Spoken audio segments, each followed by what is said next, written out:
अब्दुल कुद्दूस हादी साहब दामत बरकातुहुम, general secretary शहर काजी औरैया। और मैं इनसे इंतहाई अदब से गुजारिश करूँगा कि हज़रत वाला तशरीफ़ लाएं और अपने किताब।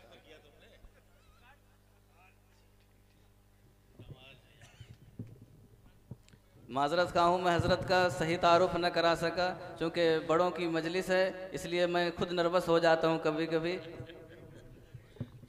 चलो ठीक है। अल्हम्दुलिल्लाह अल्हम्दुलिल्लाह नहमदुहु व नस्तईनुहु व नस्तगफिरुहु व नु'मिनु बिही व नतवक्कलु अलैहि व नऊज़ु बिल्लाहि मिन शुरूरि अनफुसिना व मिन सय्यिआति अमालिना मन यहदिहिल्लाहु फला मुज़िल्ल लहु व मन युज़लिल फला हादिय लहु व अशहदु अन ला इलाहा इल्लल्लाह व अशहदु अन्ना मुहम्मदन अब्दुहु व रसूलुहु अम्मा बअद। फ़अऊज़ु बिल्लाहि मिनश शैतानिर रजीम बिस्मिल्लाहिर रहमानिर रहीम रब्बि इश्रह ली सदरी व यस्सिर ली अमरी वहलुल उक़दतम मिन लिसानी यफ़क़हू क़ौली। क़ाल अल्लाहु तबारक व तआला फ़िल क़ुरआनिल मजीद व फ़ुरक़ानिल हमीद वल्लज़ीना जाहदू फ़ीना लनहदियन्नहुम सुबुलना व इन्नल्लाह लमअल मुहसिनीन। क़ाल नबी सल्लल्लाहु अलैहि वसल्लम इन्नमा बुइस्तु मुअल्लिमा। अज़ीज़ान गिरामी, मुख्तसर से वक्त के लिए मैं आपके और हज़रत मौलाना मुफ्ती अब्दुल रहमान साहब नक्शबंदी दामत बरकातुहु आलिया के दरमियान मुखिल हूँ। ज़मीर तो गवारा नहीं करता कि हज़रत मुफ्ती साहब की मौजूदगी में मैं कुछ कहूँ या कुशाई करूँ, लेकिन मोहब्बतों की बुनियाद पर आप सब लोगों ने, जिन लोगों ने दावत दी, बुलाया है, उनकी दिलजोई भी मकसद है। मैं तो वैसे भी इस मैदान का, इस फील्ड का आदमी नहीं, लेकिन आप लोगों की, हमारे उलमा की, हमारे चाहने वालों की जो मोहब्बतें हैं, उनकी बुनियाद पर मैं जगह जगह हाजिर भी हो जाता हूँ और यही दुआ करके बैठता हूँ कि अल्लाह इन लोगों की, उलमा जो बैठे हुए हैं, मोहब्बत करने वाले, इनकी लाज रख ले, कुछ काम की बातें कहला दे। आज दुनिया के हालात जो भी हैं हमारे आपके सामने हैं, हमसे कुछ छिपा हुआ नहीं है। चाहे वो दुनिया के हालात हों और चाहे वो मुल्की हालात हों, बिल्कुल हर चीज़ हमारे सामने कुल्ली एतबार से खुली किताब की तरह है। और अगर आज हम अपनी ज़िंदगी में संजीदगी के साथ फ़ैसला ले करके ज़िंदगी अगर नहीं गुजारते हैं तो मेरी अल्लाह रब्बुल इज़्ज़त के वहाँ पकड़ और गिरफ्त होगी। अल्लाह रब्बुल इज़्ज़त ने दीन और मिल्लत के बहुत से रास्ते हैं वहाँ तक पहुँचने के लिए बताए हैं। सिर्फ यही नहीं कि सिर्फ एक कोई काम किया जाए तो अल्लाह तक पहुँच जाएगा, बल्कि बेशुमार रास्ते हैं। मदारिस का भी है, मकातिब का भी है, दावत का भी है, इसके अलावा भी बहुत से दीगर रास्ते हैं। उलमा बैठे हुए हैं, ये आपको तफसील बताएंगे, जिस तफसील में मैं पढ़ना नहीं चाहता। मैं तो इन्हीं की जूतियों को सदक़े में कुछ सीखता हूँ और आप तक पहुँचा देता हूँ। आज जो भी हालात हैं उस पर हमें गौर करने की ज़रूरत है।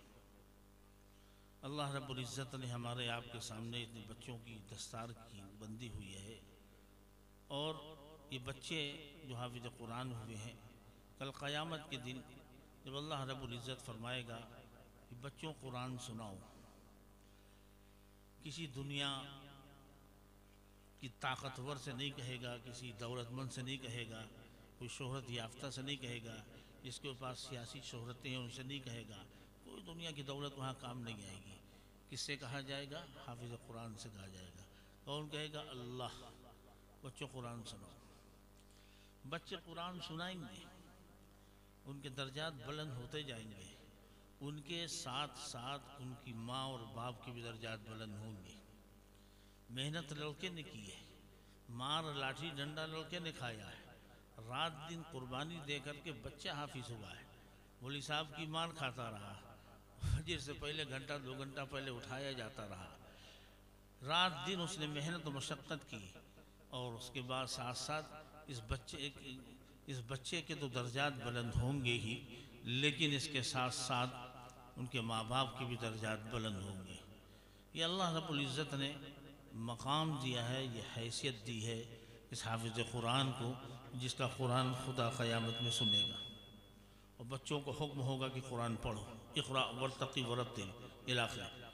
ये एक लंबी तफसील है, लेकिन हमारे कहने का मकसद ये है कि वो माँ वो बाप जिन्होंने बच्चे के हक़ में क़ुरबानी दी ही, मुजाहिदा किया है और हाजी शकील साहब के मदरसे में ला कर के भर्ती किया है कि नहीं ये बच्चा हमारा है, हम इससे कमवाना नहीं चाहते, हम इससे माल की उम्मीद लेके नहीं बैठे, हम इसको माल के लिए कारोबार में काम में लगाते तो 100-200 ये लाकर हमें देता, लेकिन वो माँ बाप ने इसके पैसे की लालच नहीं की।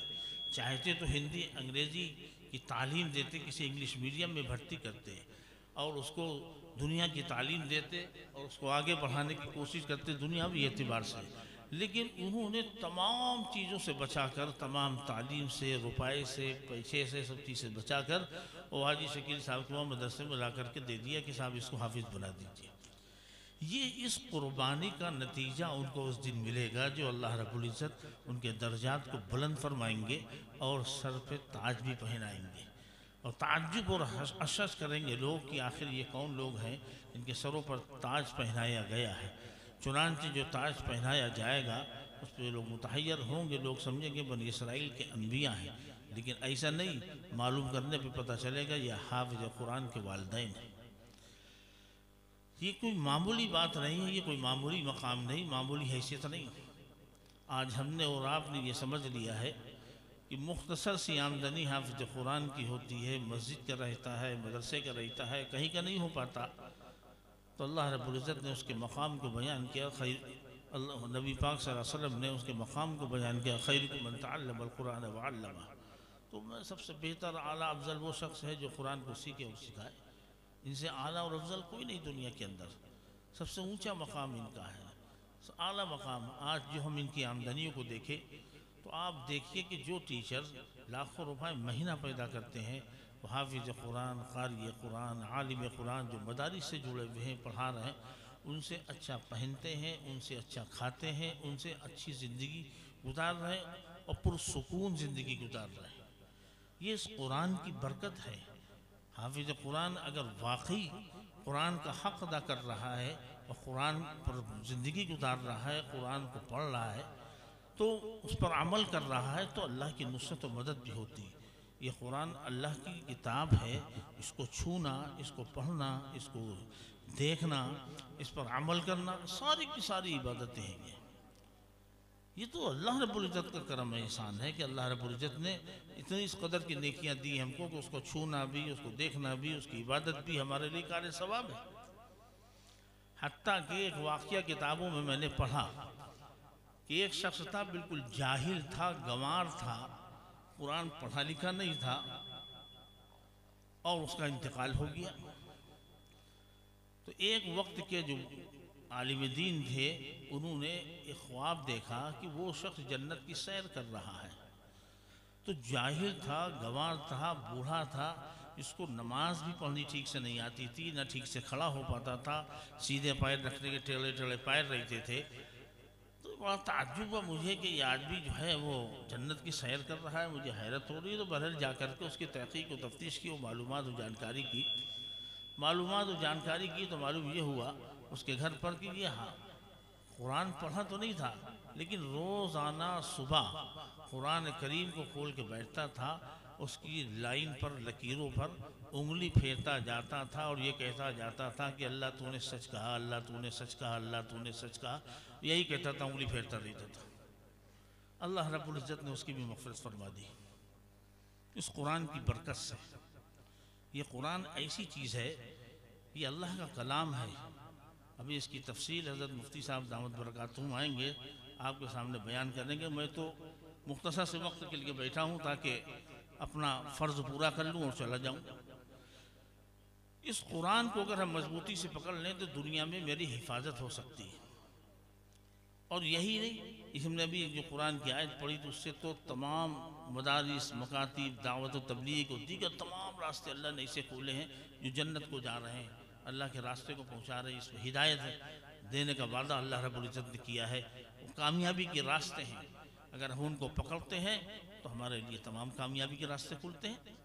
लेकिन मदारिस का जहाँ तक ताल्लुक़ है, ये बुनियादी रास्ता है। आप दुनिया के अंदर निगाह उठा करके देखें, आज जो वक्त के वली हैं, हमारे अकाबिर हैं, हमारे बुजुर्गान दीन हैं, हमारे असलाफ हैं, कहाँ से निकले? इन्हीं मदरसों से निकले जहाँ से ये बच्चे निकल रहे हैं। जिनके पीछे पीछे हम भाग रहे हैं वो कहाँ से निकले?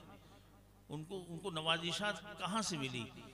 इसी जगह पर बैठ करके अली बेते से पढ़ी, फिर कुरान पढ़ा, फिर क़ाल अल्लाह के साथ क़ाल रसूल, सब कुछ पढ़ा उन्होंने। यही वो जगह है कि आज दुनिया जिनके पीछे भाग रही है वो औलियाए किराम, वो बुजुर्गान दीन, वो हमारे अकाबिरीन, वो अल्लाह वाले, जिनको अल्लाह ने नवाजा है, जिन पर उनकी नवाजिशात हैं, वो सब कहाँ से निकले हैं? इसी दर से निकले हैं।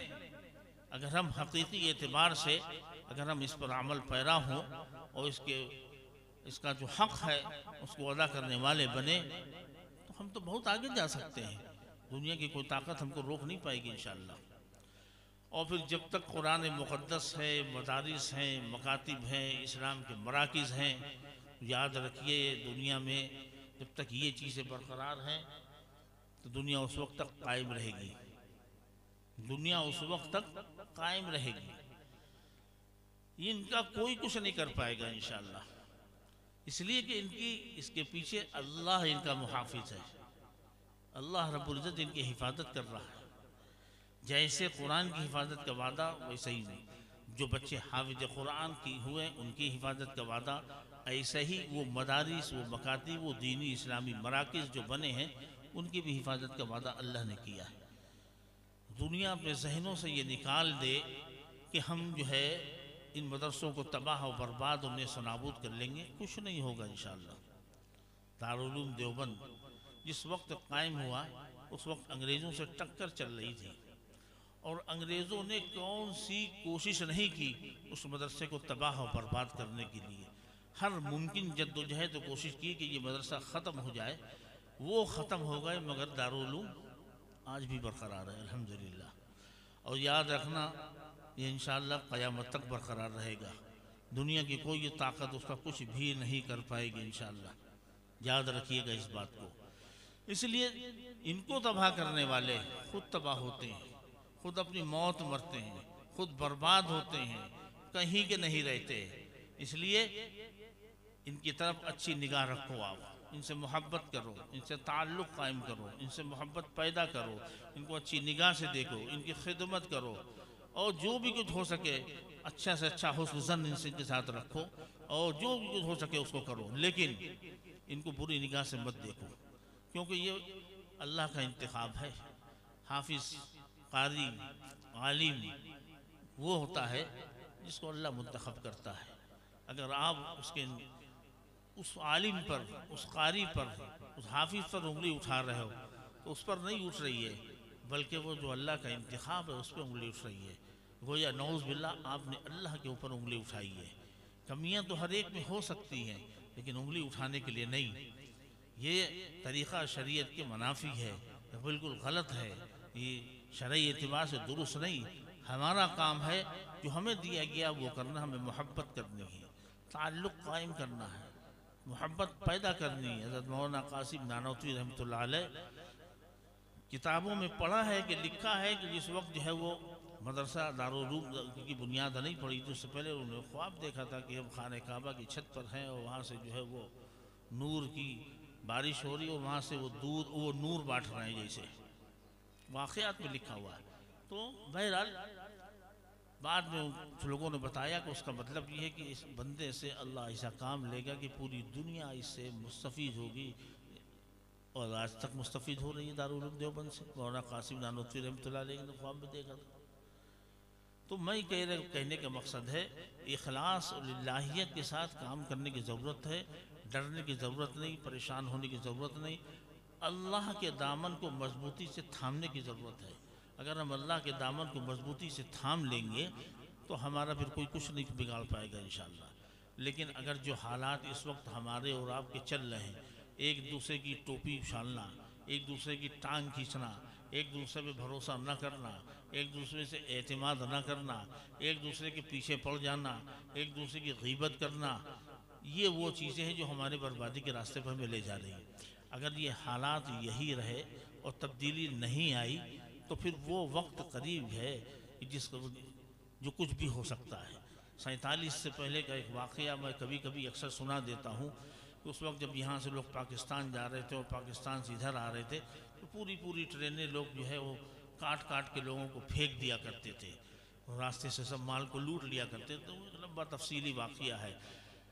तो वो उस वक्त एक बड़े बुज़ुर्ग थे, उनका नाम मेरे जहन में नहीं है, उनके पास पानीपत में नाम जहन में नहीं है। वो वहाँ पर पहुँचा, एक वफ्द रोता हुआ कि हज़रत कुछ दुआ फरमा दीजिए, बहुत बुरा हाल है, पूरी ट्रेनों में लोग काटे जा रहे हैं, मारे जा रहे हैं, ख़त्म किए जा रहे हैं और लूट मार हो रही।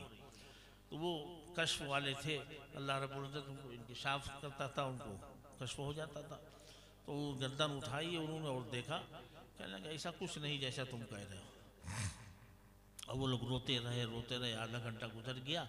आधे घंटे के बाद फिर उन्होंने अपनी गर्दन उठाई, कहा कि हाँ अब कोई मुसलमान मारा गया, अब कोई मुसलमान मारा गया। मकसद कहने का सिर्फ ये था कि अब तक जो मारे जा रहे थे हमारे और आपकी तरह के मुसलमान थे। अब जब किसी अल्लाह वाले पर हाथ उठता है, जब किसी अल्लाह वाले पे उंगली उठती है, जब किसी अल्लाह वाले पर कोई गलत कदम उठाया जाता है तो फिर ज़लज़ला आ जाता है, फिर उसको कोई दुनिया की ताकत रोक नहीं पाती।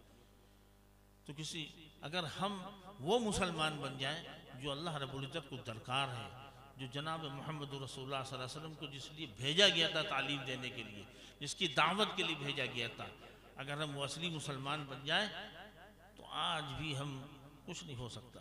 कोई दुनिया की ताकत हमारा कुछ भी नहीं बिगाड़ सकती, ज़र्रा बराबर नहीं बिगाड़ सकती, किसी में दम नहीं कुछ हमारा बिगाड़ ले, क्योंकि हम एक अल्लाह के मानने वाले हैं, एक अल्लाह से मोहब्बत करने वाले हैं, उसके अहकामात पर पाबंदी करने वाले हैं। जनाब मोहम्मद रसूलुल्लाह सल्लल्लाहु अलैहि वसल्लम जिस मकसद के लिए भेजे गए, इन्नमा बुइस्तु मुअल्लिमा, उनकी तालीमात की बुनियाद पर हम ज़िंदगी गुजारने वाले हैं। उन्होंने जो है तो उसके मुताबिक अगर हमारी ज़िंदगी गुजरेगी, हमारा अमल रहेगा तो फिर हमारे कामयाबी के रास्ते अल्लाह अपने फल से खोल देगा। आज हमारे लिए पोजीशन ये बनी हुई कि हम बहुत सी चीज़ों में सोचने पे मजबूर हैं। हमारी जान, हमारा माल, हमारी इज़्ज़त, हमारी आबरू, हमारा मकान, हमारी दुकान, हमारी फैक्ट्री, हमारा कारखाना, हमारी बेटी, हमारे बेटे, सब के बारे में हम बेचैन हैं, सोचा करते हैं कि क्या होगा। हर शख्स उलझा हुआ, डिस्टर्ब है, बेचैनी में गुजर रहा है वक्त उसका कि हमारी जो इतनी हमने सब कुछ बनाया है इसका क्या होगा। इसलिए कि जो हालात से गुजर हो रहा है वो दखल नहीं काम कर रही। एक बड़ी तादाद है जो आती है हमारे पास, अपनी परेशानी का इजहार करती है। बस एक ही रास्ता है, अल्लाह के दामन की मजबूती से थाम लो और जनाब मोहम्मद रसूलुल्लाह सल्लल्लाहु अलैहि वसल्लम जिस तरीक़े को बता गए हैं उस पर गामजन हो जाओ। दुनिया की कोई ताकत कुछ नहीं बिगाड़ पाएगी इंशाअल्लाह। इसी पे कामयाबी है, इसी पे मदद है। अल्लाह उसके रसूल सल्लल्लाहु अलैहि वसल्लम की बताए हुए तरीक़े पर अमल करना, कुरान को मजबूती से थाम लो, अहादीस नबविया को मजबूती से थाम लो। अल्लाह रब्बुल इज़्ज़त ने जो रास्ते और रसूलुल्लाह सल्लल्लाहु अलैहि वसल्लम ने बताए सिर्फ उस पर अमल करने की ज़रूरत है। अगर हम इससे हटेंगे कुछ भी हो सकता है। जो हालात गुजर चुके हैं 47 से पहले, आज वो आंखें देख रही हैं, जैसा महसूस होता है। हमारे बड़े भी बता रहे हैं ऐसा महसूस हो रहा है। अगर हमने अपनी ज़िंदगी में बदलाव पैदा न किया, अपने आप को बदल न लिया, तो वो ऐसा ना हो, अल्लाह ना करे वो दिन आवे कि तारीख़ फिर दोहराई जाए। इसके ख़तरात मंडला रहें कि गाजर मूली की तरीके से कहीं कोई कदम ना उठ जाए इस तरह का। तो हमें अपने आप को देखना है, किसी पर उंगली नहीं उठानी। हमें अपने रिश्तों को अल्लाह उसके रसूल सल्लल्लाहु अलैहि वसल्लम से मजबूत करना है। हमारे रिश्ते कमज़ोर हुए हैं तब ये हालात बने हैं। अगर हमारे रिश्ते कमज़ोर ना होते ये हालात नहीं बन सकते थे। मेरे ऊपर रिश्तों की कमज़ोरी की वजह से बने। जो खुदा 1450 बरस पहले था, खुदा तो वही है आज ना, खुदा थोड़ी बदल गया, हम और आप बदल गए। कुरान वही है, रसूल पाक सल्लल्लाहु अलैहि वसल्लम की हदीस नबविया वही है। बदलाव किस में आया? हम में आया है। हम बदल गए हैं, हमारे अंदर तब्दीली आई है, हमें सुधारना पड़ेगा। मैं कभी कभी एक बात कहता हूँ, क्या बल्कि अक्सर बेशतर ज़बान पे मेरी आती, हमने अपने दीन को अपनी ख्वाहिश के मुताबिक ढालना शुरू कर दिया। रसूल पाक सल्लल्लाहु अलैहि वसल्लम के तरीक़े के मुताबिक करने को तैयार नहीं है।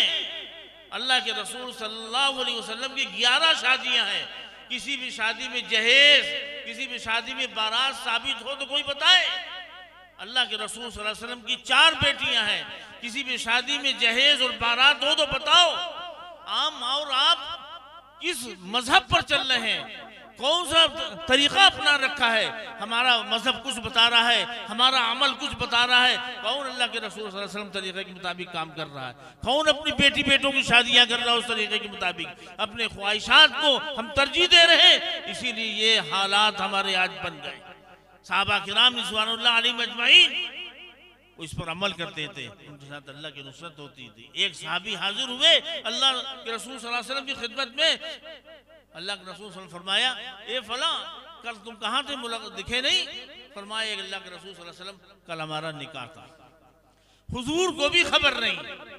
आज हमारे 2 पैसे आ जाए तो वजीर आजम को भी बुलाने के दम रखते हैं, तो बुलाएंगे शादी में, इसलिए कि दुनिया को दिखा सके। कौन सी शादी कर रहे हैं? क्या दिखाना चाह रहे हैं? किसको दिखाना चाह रहे हैं? जिसको दिखाना है, वो जो देख रहा है उसको दिखाने की कोई तैयारी नहीं, और जिसे नहीं दिखाना उसको दिखाने की तैयारी किए बैठे हुए हैं। दुनिया का पैसा बर्बाद कर रहे हैं। कल जिना मुश्किल था, निकाह आसान था। आज जिना आसान है, निकाह मुश्किल हो गया।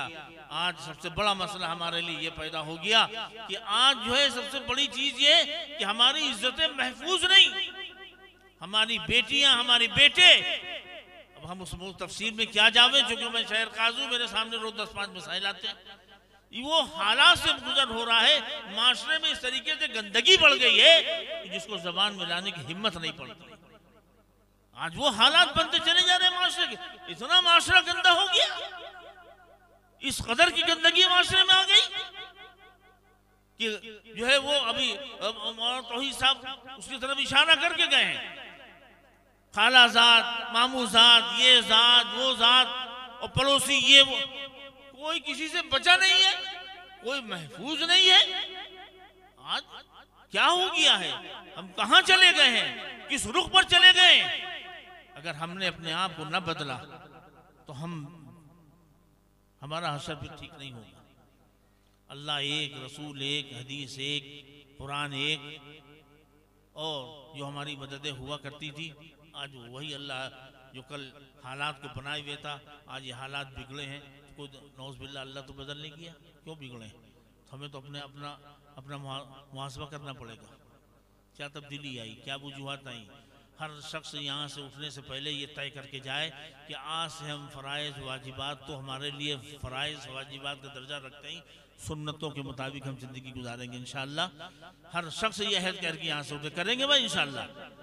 शादियाँ, बच्चे की पैदाइश होती है तो हमें जो है वो सुन्नत नहीं मालूम है कि हमें क्या करना चाहिए। हमारे वो मिट्टी हो रही है, हमें कुछ नहीं पता क्या करना चाहिए। शादियां हैं उस पर नहीं, एक हमें ज़रूरत पड़ जाए किसी अच्छे डॉक्टर की या अच्छे वकील की, तो हमें मालूम हो जाता कानपुर में सलैन का सबसे बड़ा डॉक्टर फला है, क्योंकि हमने उस पर कोशिश की, मेहनत की, मालूमात की। लेकिन हमें जब शादी करना है या मौत मिट्टी हो जाए, या हमें जो है उसके अलावा हमारे बच्चे की पैदाइश हो रही, या इसके अलावा ज़िंदगी के हर शोबे में मसाइल हमारे और आपके सामने आते हैं, उसमें हम ज़रूरत नहीं समझते किसी मौलवी से, मुफ्ती से जाकर पूछे कि हमारे वो बच्चे की पैदाइश हुई है, सुन्नत की कुछ तरीक़े बता दिए हमें क्या क्या करना चाहिए।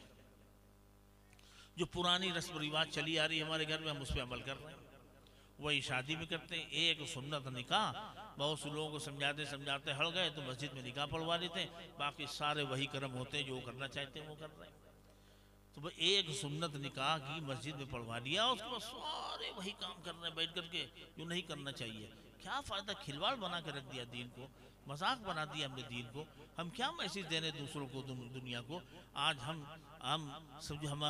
दूसरों की निगाह में क्यों गिरते चले जा रहे हैं? हमने कुरान और हदीस और शरीयत मुतहर्रा को पकड़ करके इज्जत और शर्फ हासिल किया था। आज हमने उसको छोड़ करके, उसके खिलाफ चल करके, उसके खिलाफ ज़िंदगी गुजार के आज हम जलील और रुसवा हो रहे हैं, दुनिया के अंदर जलील और रुसवा हो रहे हैं। अपने मुल्क के अंदर भी रहकर हम जलील और रुस्वा हो रहे हैं, बदनाम हो रहे हैं, बुरी निगाह से देखे जा रहे हैं, गंदी निगाह से देखे जा रहे हैं। हमने जो है अपना मजहब जैसा हक था पेश करने का पेश नहीं किया।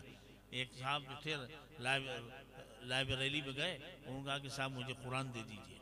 उन्होंने जाकर कुरान लिया, एक अंग्रेज़ था, उसको जाकर के उसको पढ़ा, उसका मुताला किया और ला करके फिर लाइब्रेरी में उसको वापस किया, कहने भाई कुरान तो बहुत उम्दा माशाल्लाह, अच्छा आप दूसरा नुस्खा दे दीजिए कुरान का।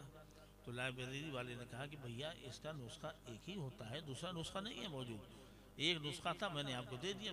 अरे नहीं, कमाल की बात कर रहा हो यार, हम वो चाह रहे थे नुस्खा जिस पर आज का मुसलमान अमल कर रहा है, हम वो नुस्खा मांग रहे थे, हमें क्या मालूम इस पर तो कोई अमल करता वो दिख ही नहीं रहा जो हमने कुरान पढ़ा है। तो आप बताएं, जब कुरान पर हमारा अमल नहीं, हदीस पर अमल नहीं, अल्लाह के रसूल सल्लल्लाहु अलैहि वसल्लम को लाए हुए दीन और तरीक़े पर हमारा अमल नहीं है, अल्लाह के अहकाम के हम पाबंद नहीं, हम उसके ख़िलाफ़ ज़िंदगी गुजार रहे हैं। कम से कम अपनी तस्वीर तो हम कम से कम जो है आईने में देखें कि हमारी हैसियत क्या है, हमारा मकाम कहाँ है, हम कहाँ चले गए, अपना मुहासबा तो करें। अगर जिस तरीके से हम कारोबार करके रोज़ाना हम अपना हिसाब किताब बायोडाटा लिखते हैं, क्या आया और क्या गया, लेखा जोखा करते कि नहीं करते, अगर हम ऐसे ही रोज़ अपना मुहासबा करने लगे तो बताओ अच्छा ईमान से हल निकलेगा कि नहीं निकलेगा इंशाअल्लाह। लेकिन हम मुहासबा नहीं करते अपनी गुनाहों का कि आज हमने कितनी गुनाहें की, आज हमने कितनी नेकियां की। लिखना शुरू कर दो, मुहासबा करो अपना रोज़ आपसे। फिर जब आप देखो कि आज हमको जो है 10 रुपये का नुकसान हुआ दुकानदारी में, तो कल आप मेहनत करके 10 का फ़ायदा उठाओगे। आज ये देखो कि हमने 10 गुनाहें की हैं, कल जब मेहनत करोगे उससे बचने की कोशिश करोगे तो 8 बचेंगे, फिर 6 बचेंगे, फिर 4 बचेंगी गुनाहें, धीरे से ख़त्म हो जाएंगी इंशाल्लाह। लेकिन जब हम चाहेंगे जब होगा, बगैर चाहे कुछ नहीं हो सकता। हमने कोशिश नहीं की, हमने जद्दोजहद नहीं की, हमने अल्लाह से मांगा नहीं, हम जैसे कि तैसी ज़िंदगी गुजार रहे तो वैसे ही गुजार रहे। हम माजरत जाएंगे मुफ्ती साहब से, बात होती तो बात निकलती चली जाती है, मुझे माफ़ फरमा दीजिएगा, बात तो असल होनी थी हज़रत मुफ्ती साहब दावत बरकातुहुम लालिया की, लेकिन कुछ बातें आ गई दिल में, अल्लाह ने डाल दिया, वो मैंने आप तक पहुँचा दी। अल्लाह ताला हमें और आपको कहने सुनने ज़्यादा अमल की तौफीक अता फरमा दे। व आखिर दावाना अनिल हम्दुलिल्लाहि रब्बिल आलमीन।